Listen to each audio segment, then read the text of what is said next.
Frères et sœurs, vous qui avez raté la première séance, nous n'allons faire aucun résumé pour vous.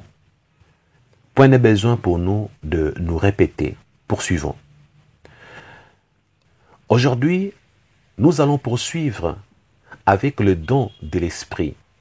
À la première séance, nous avons évoqué le don de l'esprit et nous vous avons dit qu'il marchait ensemble avec le fruit de l'esprit. Nous n'avons pas encore énuméré le fruit de l'esprit, mais nous avons déjà énuméré le don de l'esprit. Il y en a donc 9 selon l'apôtre Paul. Et à la première séance, nous avons parlé de la parole de sagesse, et en parlant de la parole de sagesse, nous avons également mentionné la parole des connaissances. Aujourd'hui, c'est avec la parole des connaissances que nous débutons. Précédemment, j'ai eu à souligner la relation étroite entre la sagesse et la connaissance. Je dirais donc entre la parole des sagesses et la parole des connaissances, bien que les deux soient pourtant distincts. Et vous qui avez suivi la première séance, vous vous souvenez que nous avons défini cette différence avec des termes simples. Nous avons dit que la parole des sagesses était directive et que la parole des connaissances est informative. D'ailleurs, moi qui ne voulais pas faire un petit résumé, je suis en train de le faire même à 10% déjà. La parole des connaissances nous donne des faits. Par contre, la parole des sagesses nous dit ce qu'il faut faire à propos des faits. Dans chaque cas, c'est une parole de sagesse ou une parole de connaissance. Comme il est omniprésent dans le temps, il va voir dans le futur ce qui va arriver, parce que Dieu est présent dans le passé, présent dans le présent et présent dans le futur. Il nous dévance, il voit ce qui va arriver, alors il annonce. Il y a des choses qui se sont passées que nous ne connaissons pas. Il les a vues. Alors qu'est-ce qu'il fait? Il nous l'informe. Il nous fait voir ce qui vient de se passer ou ce qui s'est passé sans que nous ayons été là dans le passé pour voir ces choses. Alors, nous allons regarder un exemple de la manière dont opère cette parole de connaissance dans le ministère de l'apôtre Pierre. Frères et sœurs, l'apôtre Pierre, cet homme choisi par Jésus-Christ pour être la tête de l'Église primitive, l'apôtre Pierre que vous connaissez dans ses débuts, lorsqu'il titubait, il tâtonnait, cet homme devenu le pilier de l'Église. Dans Actes des Apôtres, nous découvrons que cet homme aura une parole de connaissance. Si nous lisons Actes chapitre 5, à partir du verset 1er, nous allons découvrir, vous et nous, d'ailleurs vous connaissez déjà l'histoire, il s'agit d'un nommé Ananias avec sa femme Saphira. Lisons Acte 5. Mais un homme nommé Ananias, avec Saphira sa femme, vendit une propriété et retint une partie du prix. Sa femme le sachant, puis il apporta les restes et les déposa aux pieds des apôtres. Pierre lui dit, Ananias, pourquoi Satan a-t-il rempli ton cœur au point que tu montes au Saint-Esprit et que tu aies retenu une partie du prix du champ? S'il n'eût pas été vendu, ne te restait-il pas? Et après qu'il a été vendu, les prix n'étaient-ils pas à ta disposition? Comment as-tu pu mettre en ton cœur un pareil dessein? Ce n'est pas à des hommes que tu as menti, mais à Dieu. Ananias, attendant ces paroles, tomba et expira, une grande crainte saisie tous les auditeurs. Et si vous lisez la suite, vous allez découvrir que la même chose arrivera à sa femme. Ce qui vient de se passer, c'est que l'apôtre Pierre n'était pas là. Lorsque dans le privé, dans leur secret, après avoir vendu leurs biens, ils ont disposé de l'argent et ont décidé de ne pas tenir parole, ont décidé de mentir en n'emmenant qu'une partie de ce qu'ils avaient promis à Dieu. L'apôtre Pierre n'était pas là. Il a eu une parole de connaissance que le Saint-Esprit lui a donnée. Le Saint-Esprit lui a donné une information sur des choses qui se sont passées dont il n'avait pas connaissance, car le Saint-Esprit étant omniprésent, il voit tout ce qui se passe, alors il peut venir dévoiler les choses qui se sont déroulées, même si vous essayez de mentir.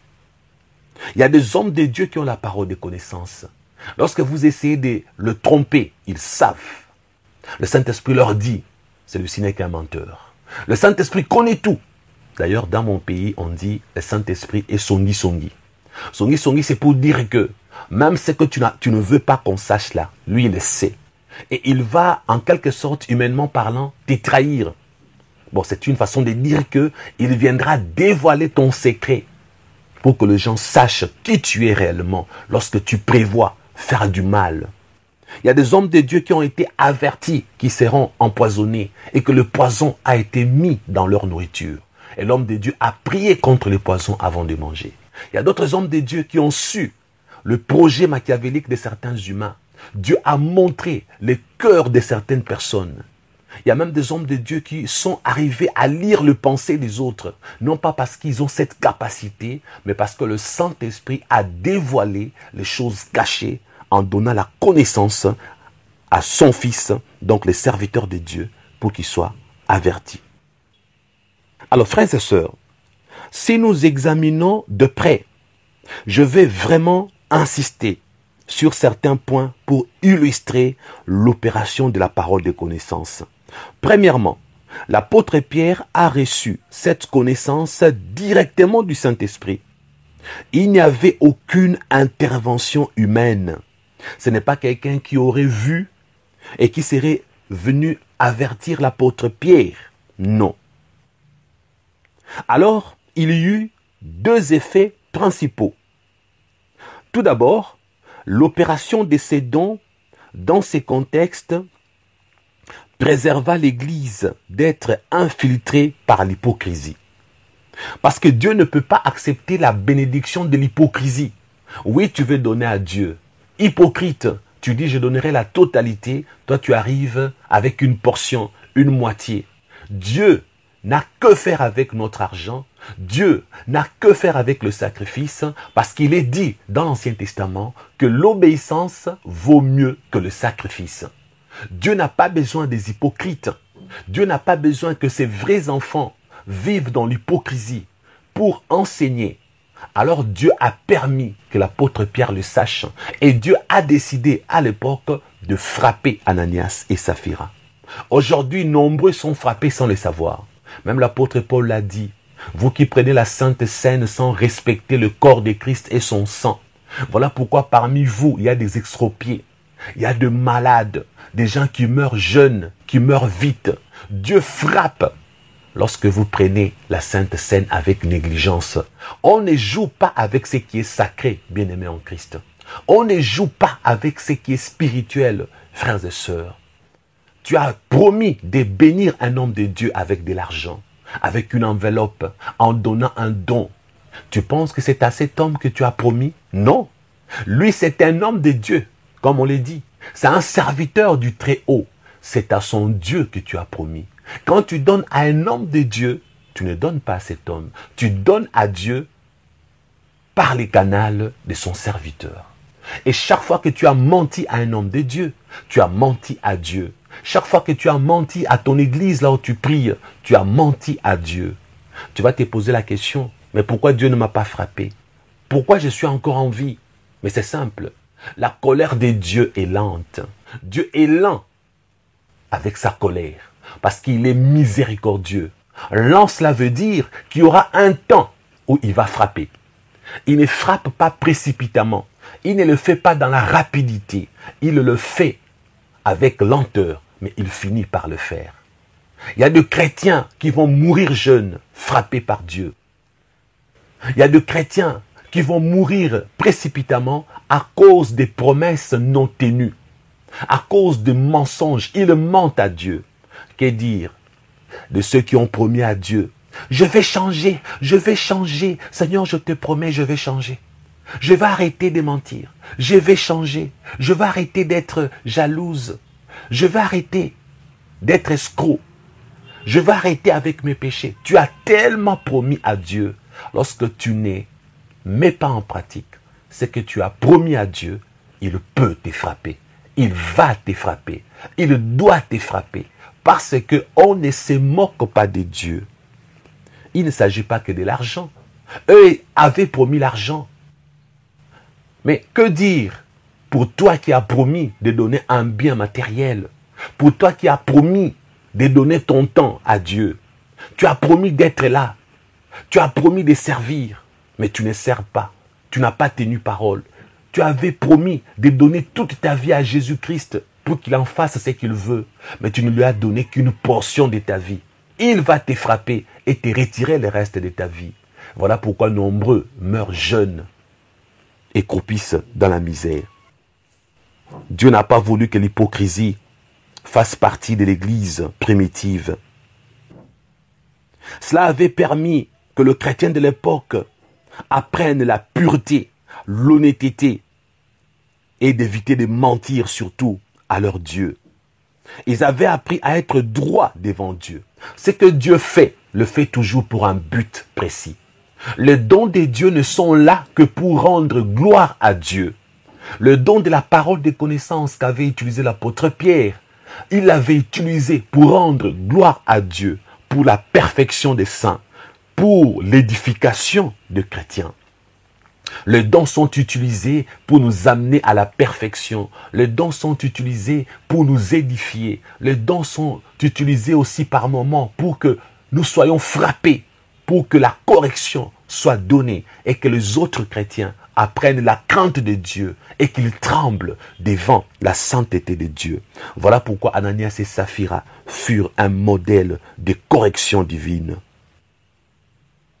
En deuxièmement, lorsque Pierre l'a fait, cela apporta une formidable conviction sur les incroyants qui avaient appris l'histoire. Parce que tout le monde avait appris. Ah, les non-convertis se sont dit, tiens, donc si nous convertissons aussi, il faut que nous fassions attention. Il faut que nous soyons prudents. Ces dieux-là ne jouent pas des. Ces dieux-là ne s'amusent pas des. Voyez? Donc, ils ont compris en ces moments-là que si on devient chrétien et qu'on promet quelque chose à Dieu, il ne faut pas s'amuser avec ces dieux d'amour. Il est aussi un Dieu de justice. Cela avait montré aux incroyants de l'époque, aux païens, que Dieu était réellement au milieu de son peuple. C'est la preuve qu'il est réel. C'est la preuve que Dieu existe parce que on a vu cet homme tomber raide mort. On a entendu l'apôtre Pierre parler et sa femme est tombée raide morte. Ils ont vu avec leurs yeux qu'une entité spirituelle était en train de frapper. Quand Dieu était en train d'agir, c'était la confirmation qu'ils avaient un Dieu vivant. C'était la confirmation pour le païen que le véritable Dieu existe et il est capable de donner la mort, de punir, d'agir au milieu de son peuple. D'ailleurs, dans les Cantiques des Cantiques, au chapitre 6, verset 10, l'Église est présentée prophétiquement par ces mots, redoutables comme des troupes sous leur bannière. Vous savez, frères et sœurs, la plupart des fois, vous oubliez, ou je dirais, nous oublions qu'un aspect de l'Église est celle d'une armée. Une armée qui va répandre la peur et la terreur sur les ennemis de Dieu. Ça, vous oubliez souvent. L'Église corps de Christ est une armée divine qui est sur terre. C'est cette Église que Dieu a choisie pour combattre les œuvres du diable. L'Église est une armée de Dieu qui combat le monde des ténèbres. L'Église est une armée de Dieu qui lutte contre le pouvoir des ténèbres et contre Satan. Les gens doivent craindre l'Église. Lorsqu'on parle de l'Église, les gens ne doivent pas s'amuser. On ne doit pas penser qu'il s'agit d'une boîte de nuit. On ne doit pas penser qu'il s'agit d'un bar, d'un bistrot, d'un cabaret, d'un cirque. Il faut que les gens comprennent que l'Église, corps de Christ, est une armée. Et les petites églises qu'on appelle les églises locales, ce sont elles qui représentent l'Église, corps de Christ, l'armée de Dieu. Alors une église locale est aussi une partie de l'armée divine. Il faut que les gens tremblent quand on parle de votre église. Il y a des églises mortes qui ne font peur à personne. Il y a des églises mortes où il n'y a pas le don de l'esprit, où il n'y a pas le fruit de l'esprit. Des églises qui ne font pas trembler les démons. Des églises qui ne font pas trembler les sorciers. Il y a des églises où les sorciers entrent comme ils veulent. Il y a des églises où les sorciers peuvent entrer, agir impunément. Lorsque les pasteurs prêchent, ils vont créer le désordre à l'église pendant ces temps. Ils vont frapper le sommeil, les gens se mettent à dormir. Ils vont titiller les enfants commencent à crier. Là où les sorciers agissent facilement, ce n'est pas une église. Si dans votre église, vous trouvez les œuvres de la sorcellerie, si dans votre église, les gens dorment pendant le culte, sachez que c'est une église morte. C'est une église sanctuaire des démons, où les démons se sentent à l'aise. Ils entrent comme ils veulent, ils sortent comme ils veulent. Si dans une église, le diacre est un sorcier, l'ancien est un marabout, les collaborateurs du pasteur sont des satanistes, c'est que lui-même pasteur, même s'il n'est pas sataniste, c'est un pasteur pécheur. C'est un pasteur qui vit loin des dons de l'esprit et loin du fruit de l'esprit. Avec l'apôtre Pierre, Dieu nous montre ce que doit être une vraie église. Une vraie église, il faut qu'il y ait la manifestation de dons spirituels. Si vous êtes dans une église où vous ne constatez pas la manifestation de dons spirituels, fouillez cette église-là. C'est une église morte. C'est une église où Satan va agir impunément et puissamment. Avec l'exemple de l'apôtre Pierre, Dieu vous montre, frères et sœurs, soyez dans des églises vivantes où le pasteur est loin. Il a le don de l'esprit, il peut détruire les œuvres du diable. Il peut sanctionner Satan. Priez pour votre délivrance et vous apportez la guérison divine. Frères et sœurs, il y a une des choses qui est effrayante et terrifiante dans cette armée dont je viens de vous parler. C'est quoi? Ce sont ces bannières. Vous entendez? D'ailleurs, laissez-moi vous lire ces passages dans la version Louis II. Cantique des Cantiques, chapitre 6, verset 10. Qui est celle qui apparaît comme l'aurore, belle comme la lune, pure comme le soleil, mais terrible comme des troupes sous leur bannière? Ici, c'était la prophétie parlant de l'Église, corps de Christ. L'Église que Jésus allait établir après son enlèvement. Voilà pourquoi on parle d'elle comme s'il s'agissait d'une femme, parce que l'Église est l'épouse de l'époux. L'épouse, c'est l'Église, l'époux, c'est Jésus. Alors, c'est lui qui a écrit Cantique des Cantiques, posait la question, qui est celle qui apparaît comme l'aurore, belle comme la lune, pure comme le soleil? Vous entendez? Pure, la pureté comme le soleil. Il ne s'agissait pas d'une femme, vous allez penser que Salomon écrivait à une de ses concubines. Non, parce qu'aucune femme n'est pure. Pure comme le soleil, mais terrible. Vous entendez, frères et sœurs? Terrible comme des troupes sous leur bannière. Une armée céleste. L'Église est une armée implantée sur terre. Voilà pourquoi je venais de vous dire, une des choses qui est effrayante et terrifiante dans cette armée, qui est l'Église, ce sont ses bannières. Et certaines de ces bannières qui rendent l'Église si terrifiante pour les ennemis de Dieu sont ces dons surnaturels du Saint-Esprit. Les dons surnaturels du Saint-Esprit sont les bannières de l'Église, armée de Dieu sur terre. Et dans ces contextes, ce fut la parole de connaissance ici, à travers Pierre, qui amena la crainte, pas seulement sur l'Église, mais sur toute la communauté environnante.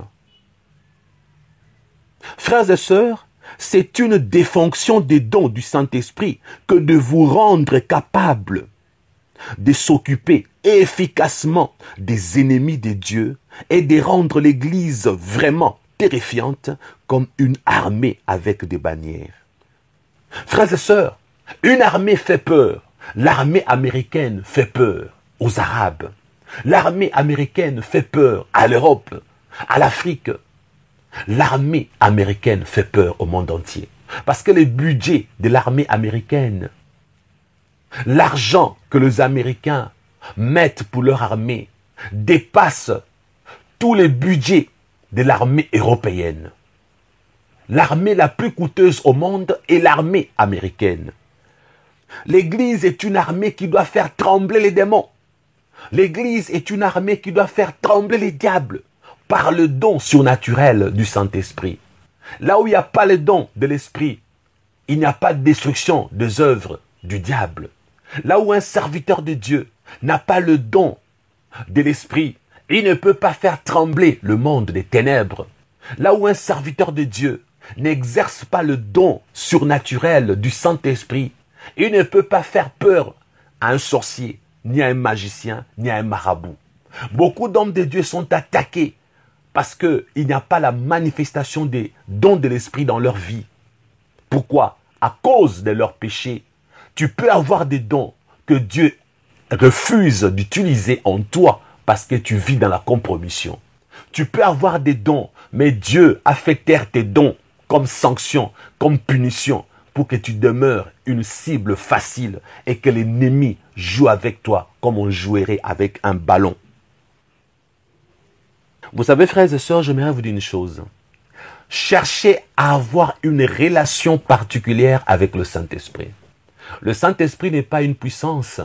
Le Saint-Esprit est une personne de la divinité céleste. Ce n'est pas une puissance. Ce n'est pas une influence. Le Saint-Esprit est une personne. Il y a aussi beaucoup de métaphores qui sont utilisées pour parler du Saint-Esprit. On l'appelle le paraclet, on l'appelle le consolateur, ne peut te consoler qu'une personne, pas une chose. Mais une chose qui me fait énormément du bien, c'est lorsque, dans la Bible, Jésus a eu à appeler le Saint-Esprit le doigt de Dieu. Jésus lui-même. Il a parlé du Saint-Esprit comme étant le doigt de Dieu. Parce que lui-même, avant son ministère, il a fait 40 jours de jeûne et de prière. C'est alors que la Bible dit, il fut rempli d'onction. Mais pourquoi les fils de Dieu avaient-ils besoin de jeûner et de prier? Parce que la Bible dit, il est Dieu, mais venu sur terre, il s'était dépouillé de toute sa divinité. Alors comme il était homme à 100%, s'étant dépouillé de sa divinité, pour avoir l'onction afin de faire des miracles, il devait jeûner et prier pour que le Saint-Esprit puisse le oindre. Et il a été oint par le Saint-Esprit. Et il est dit dans Isaïe, l'Esprit du Seigneur éternel est sur moi parce qu'il m'a oint pour rendre libre les captifs. Et dans Luc chapitre 11, verset 20, nous lisons ceci. Luc 11, verset 20. Ils se mirent à observer Jésus et ils envoyèrent des gens qui feignaient d'être justes pour lui tendre de pièges et saisir de lui quelques paroles, afin de les livrer aux magistrats et à l'autorité du gouverneur. Luc 11, verset 20, nous lisons. Mais si c'est par le doigt de Dieu que je chasse les démons, le royaume des dieux est donc venu vers vous. Alléluia. Jésus, qui était oint par le Saint-Esprit, La Bible dit, l'Esprit du Seigneur éternel est sur moi, car il m'a oint. L'Esprit de Dieu était sur lui, car il avait été oint par l'Esprit de Dieu. Là, il dit, si c'est par le doigt de Dieu que je chasse les démons, cela veut dire que le royaume des cieux est venu donc vers vous. Parce qu'en ce moment-là, Jésus n'était pas seul, il était avec l'Esprit de Dieu. C'était la représentation du royaume des cieux sur terre. Le royaume des dieux a quitté son emplacement et est venu vers les hommes pour dire, entrez dans ce royaume. La première mission de Christ était non pas de guérir le malade, non pas de chasser les démons, mais c'était premièrement de prendre l'homme dans son état du péché, de lui donner accès au royaume de Dieu. Voilà pourquoi la Bible dit, cherchez premièrement, non pas la délivrance, non pas la guérison physique, mais le royaume de Dieu. C'est ce royaume que Jésus a apporté, parce qu'il chassait les démons par le doigt de Dieu. Le doigt de Dieu qui représente la personne du Saint-Esprit. Et c'est pour dire que le Saint-Esprit aussi, il n'est pas en train d'agir à 100% comme il agirait dans le monde spirituel. Ce n'est qu'une portion de sa puissance que je suis en train d'utiliser. Parce qu'un doigt, remarquez, un homme fort, un homme puissant, tout son corps est musclé. Mais si on vous dit que cet homme fort, il n'est en train de se battre contre vous qu'avec son doigt. Vous savez, le Saint-Esprit, lorsque Jésus était en train d'agir avec sa puissance, il n'agissait qu'avec la puissance du doigt du Saint-Esprit. Et vous qui avez le Saint-Esprit, vous qui êtes oints par le Saint-Esprit, lorsque vous chassez les démons, vous n'agissez qu'avec le doigt du Saint-Esprit. Il est tellement fort et puissant, il ne peut pas se battre contre Satan. Il est tellement fort et puissant, il ne suffit que de son doigt pour terrasser les démons. Il ne suffit que de son doigt pour guérir le malade. La puissance du doigt de Dieu est tellement incommensurable que le monde des ténèbres est terrassé rien que par la puissance du doigt de Dieu qui représente le Saint-Esprit. Frères et sœurs, tout le don que nous avons, ce n'est que le doigt de Dieu que nous sommes en train d'utiliser. Et comme j'ai prêché précédemment, Dieu n'a jamais combattu Satan, parce qu'il n'y aura pas combat, il n'y aura pas bataille. Le Créateur ne peut pas se battre contre la créature. Et lorsque Satan s'est rébellé, ce sont les créatures de Dieu, l'archange Michel avec l'armée céleste, qui a combattu contre Satan. Dieu n'a jamais combattu contre Satan, parce que Dieu, il va juste lever son petit doigt, et quand il va pointer vers Satan, il sera pulvérisé. Frères et sœurs, Jésus a dit, mais si c'est par le doigt de Dieu que moi, je chasse les démons, c'est donc que le règne de Dieu est parvenu jusqu'à vous. Dans Luc 2, il est dit, mais si c'est par le doigt de Dieu que je chasse les démons, le royaume de Dieu est donc venu vers vous. Vous verrez dans votre vie qu'à travers le doigt du Saint-Esprit, ce que Dieu peut faire avec la parole des connaissances, avec la parole de sagesse, avec le don des guérisons miraculeuses, avec le don de multiplicité des langues, bref, avec n'importe quel don de l'esprit, vous verrez ce que le doigt de Dieu est capable de faire contre le monde des ténèbres. Et à présent, nous allons parler de ces dons qu'on appelle distinguer les esprits ou discerner les esprits. Le don de discernement des esprits.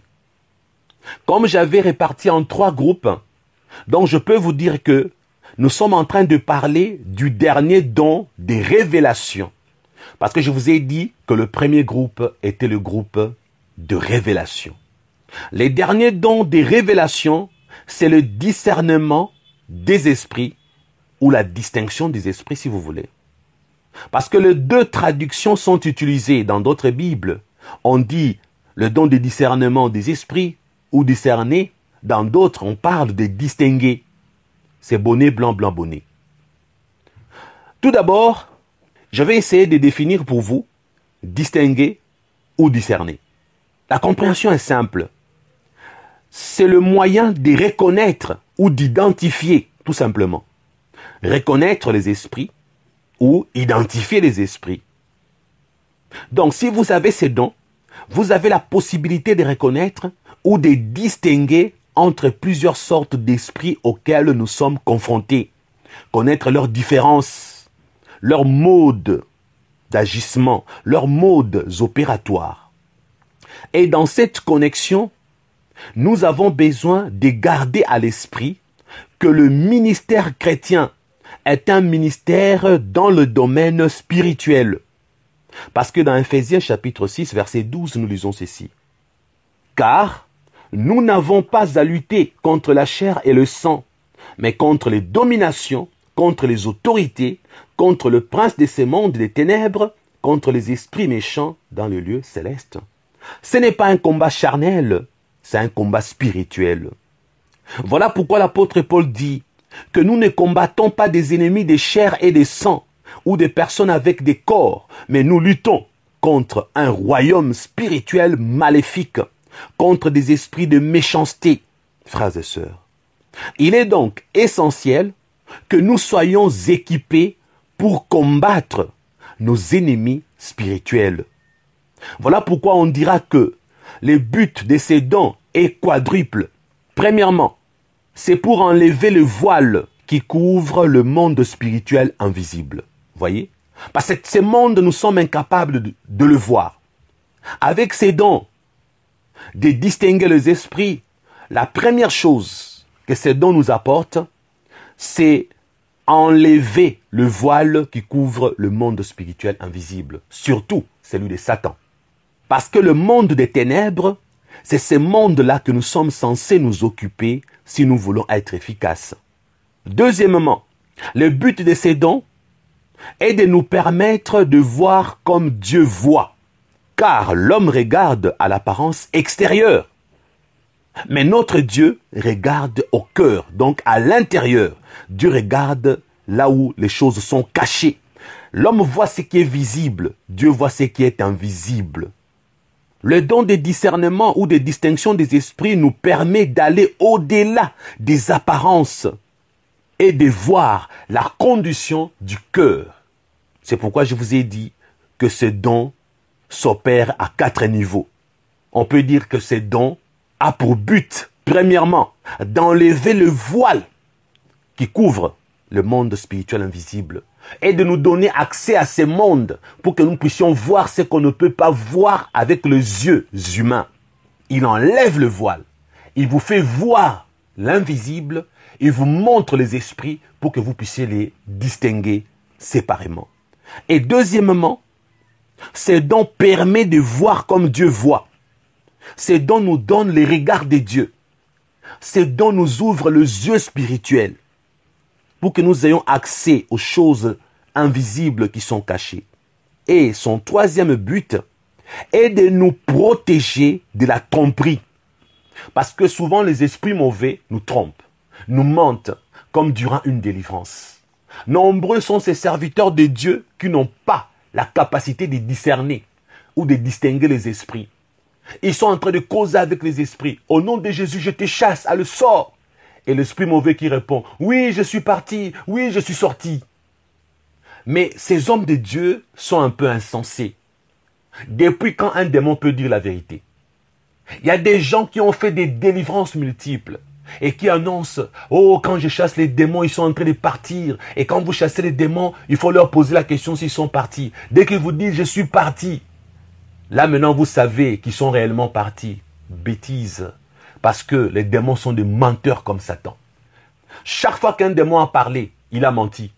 Il n'y a rien de vrai qui peut sortir de la bouche d'un démon. Les démons ne disent jamais la vérité. Vous allez dire, mais pasteur Christian, Jésus lui-même avait posé des questions aux démons et les démons avaient répondu. Et les démons avaient dit vrai. Et les démons n'avaient pas menti. Mes frères, la réponse est simple. Quand Jésus pose la question à un démon, qui es-tu? Il dit, je suis légion, pour dire nous sommes nombreux. Mais il ne peut pas mentir Jésus. Il ne peut pas mentir à Jésus.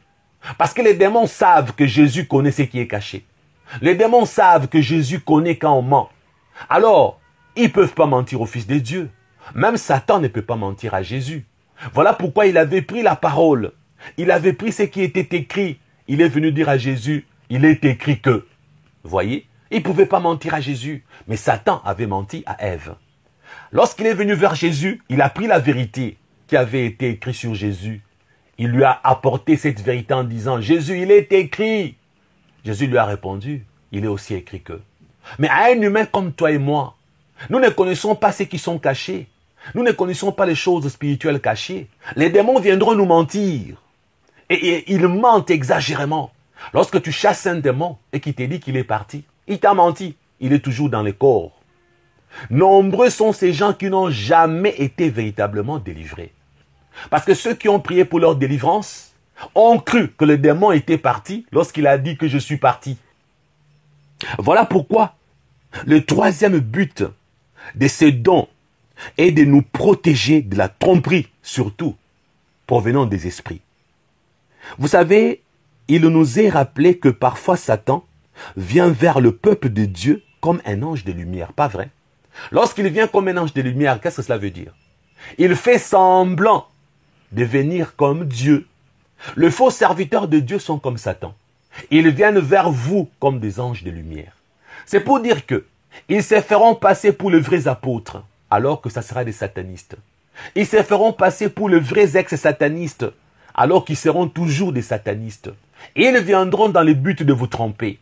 Mais celui qui a le discernement des esprits, le don de distinguer les esprits, celui-là voit le loup sous la peau du brebis. Celui-là voit Satan derrière un serviteur de Dieu. Celui-là voit les démons derrière le faux ex-sataniste. Ceux qui ont le discernement des esprits ne se laissent pas tromper. Ils sont protégés par ces dons. C'est un don de protection, frères et sœurs.